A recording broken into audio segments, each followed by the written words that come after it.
Hello everyone.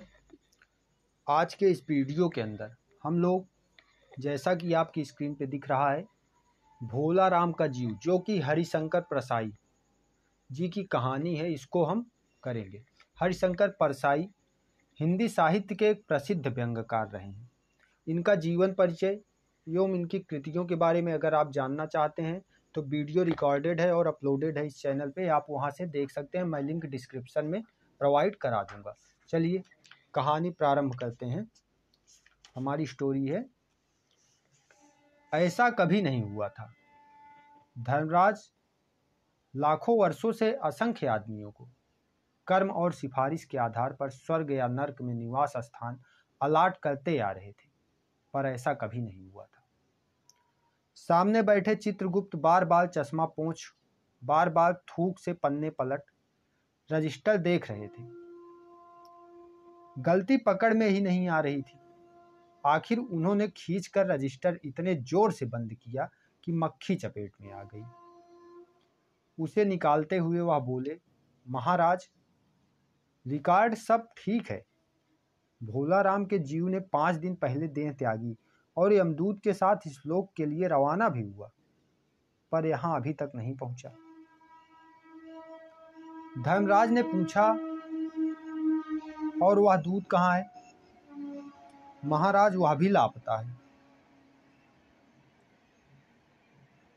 इसी समय द्वार खुले और एक यमदूत बहुत बदहवास सा वहां आया।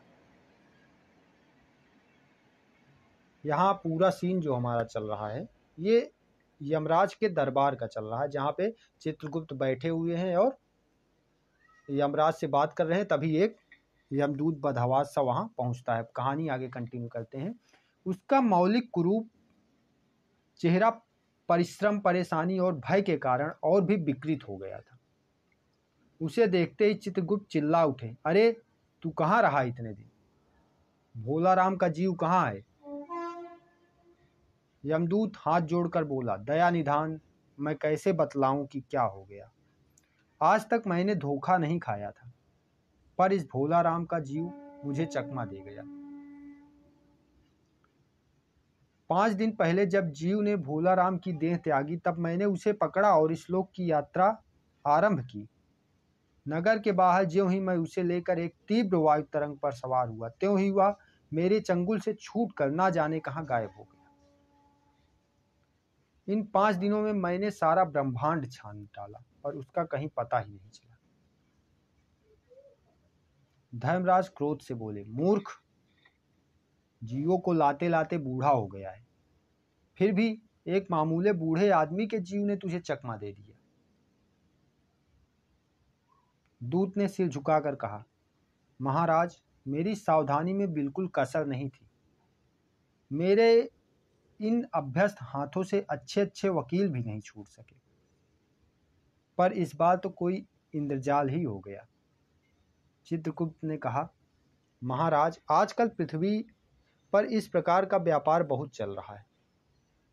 लोग दोस्तों को फल भेजते हैं और वे रास्ते में ही रेलवे वाले उड़ा लेते हैं। हौजरी के पार्सलों के मोजे रेलवे अफसर पहनते हैं। मालगाड़ी के डब्बे रास्ते में कट जाते हैं। एक बात और हो रही है, राजनैतिक दलों के नेता विरोधी नेता को उड़ाकर कहीं बंद कर देते हैं।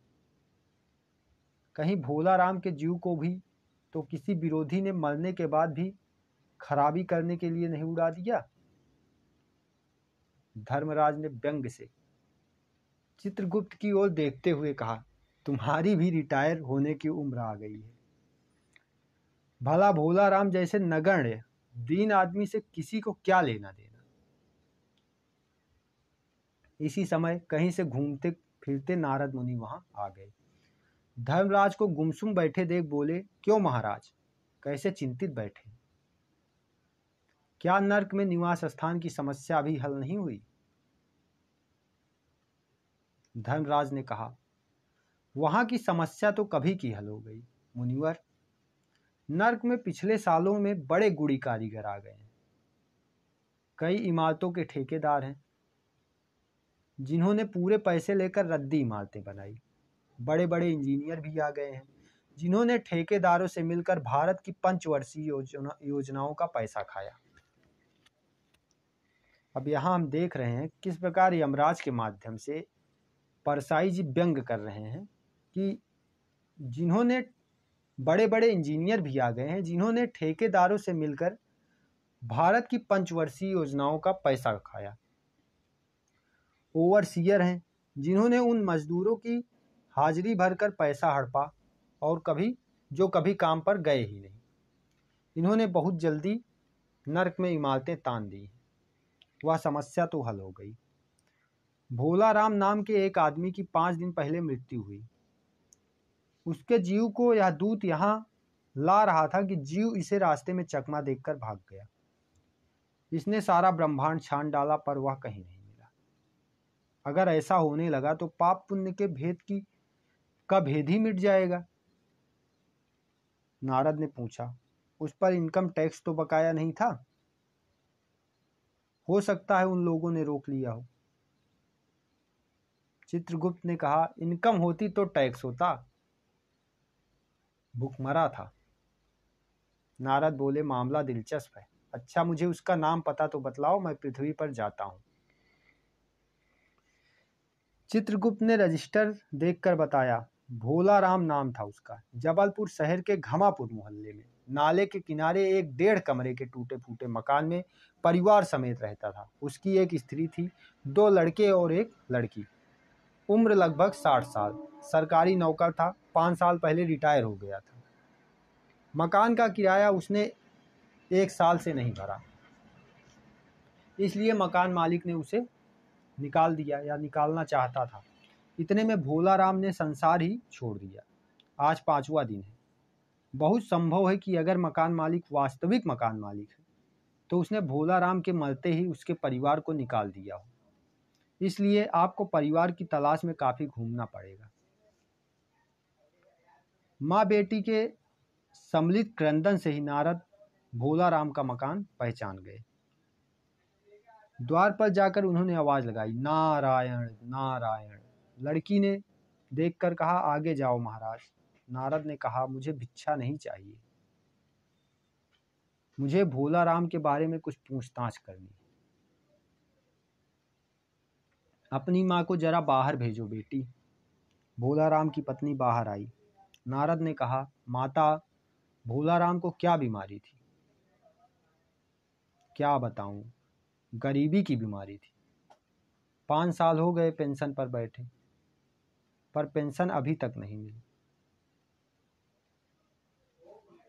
हर 10-15 दिन में एक दरखास्त देते थे, पर वहां से या तो जवाब नहीं आता था, और आता तो यही कि तुम्हारी पेंशन के मामले पर विचार हो रहा है।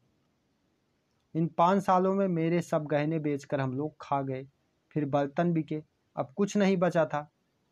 फाके होने लगे थे। चिंता में घुलते घुलते और भूखे मरते मरते उन्होंने दम तोड़ दिया।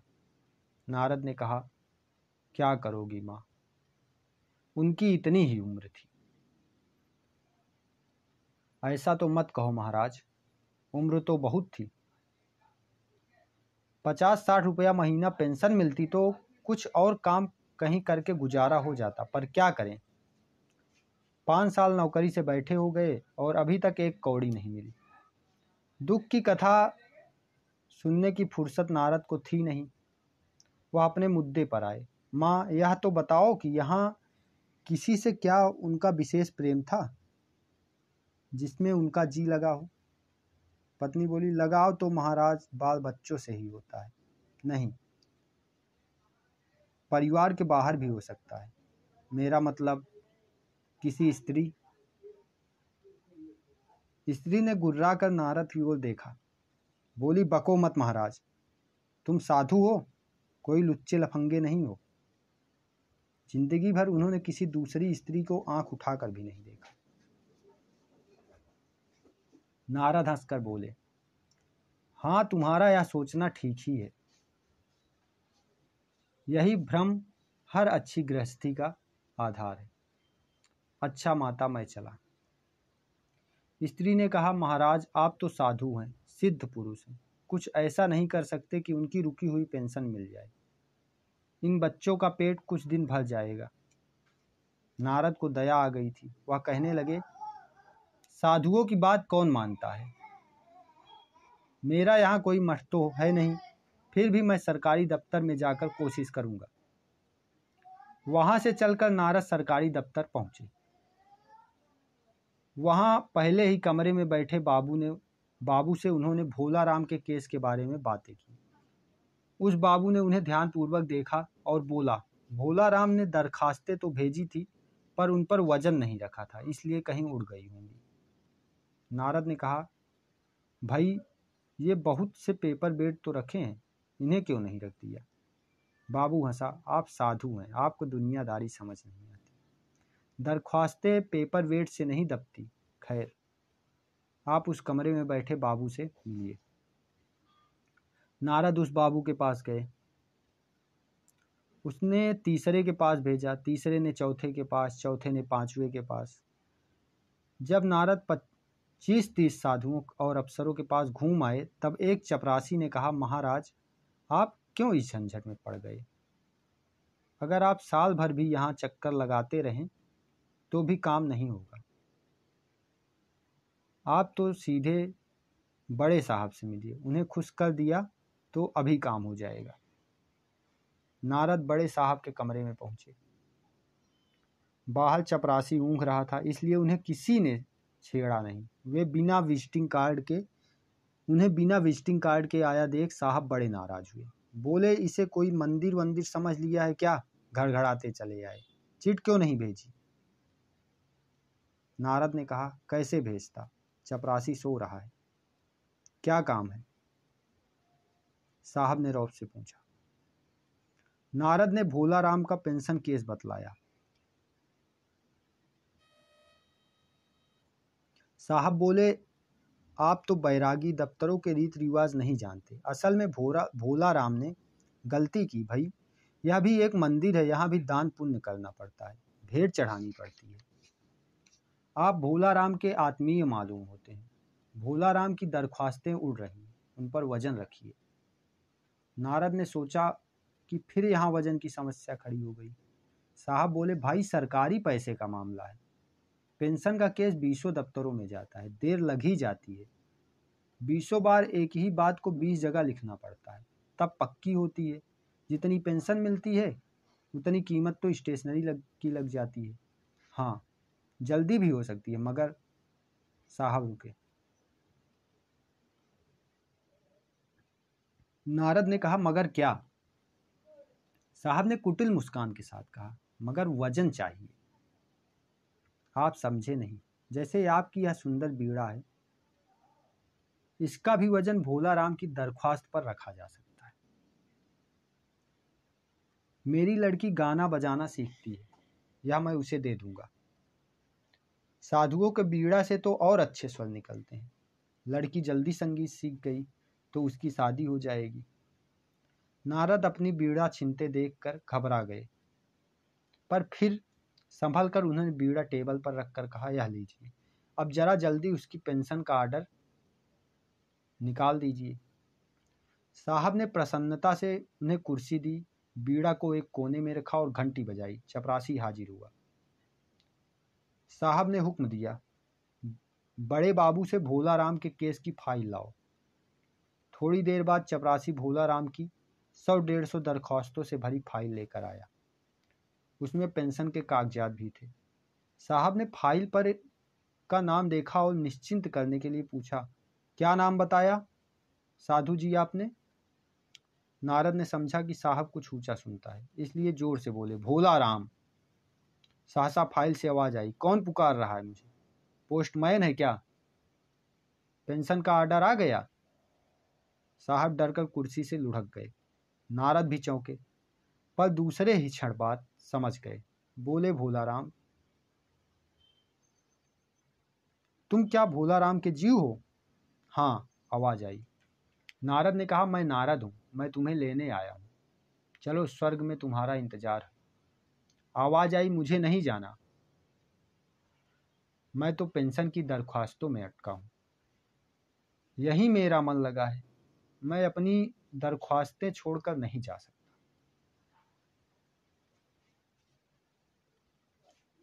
ये रही कहानी। अगर आपको इस कहानी का सारांश देखना है तो उसका भी वीडियो जल्दी ही इस चैनल पर अपलोड हो जाएगा। चैनल को सब्सक्राइब कर लीजिएगा। हमारा इनिशिएट अच्छा लगा है तो लाइक करिएगा, सब्सक्राइब करिएगा एंड शेयर करिएगा। मिलते हैं अगले वीडियो में, तब तक के लिए धन्यवाद।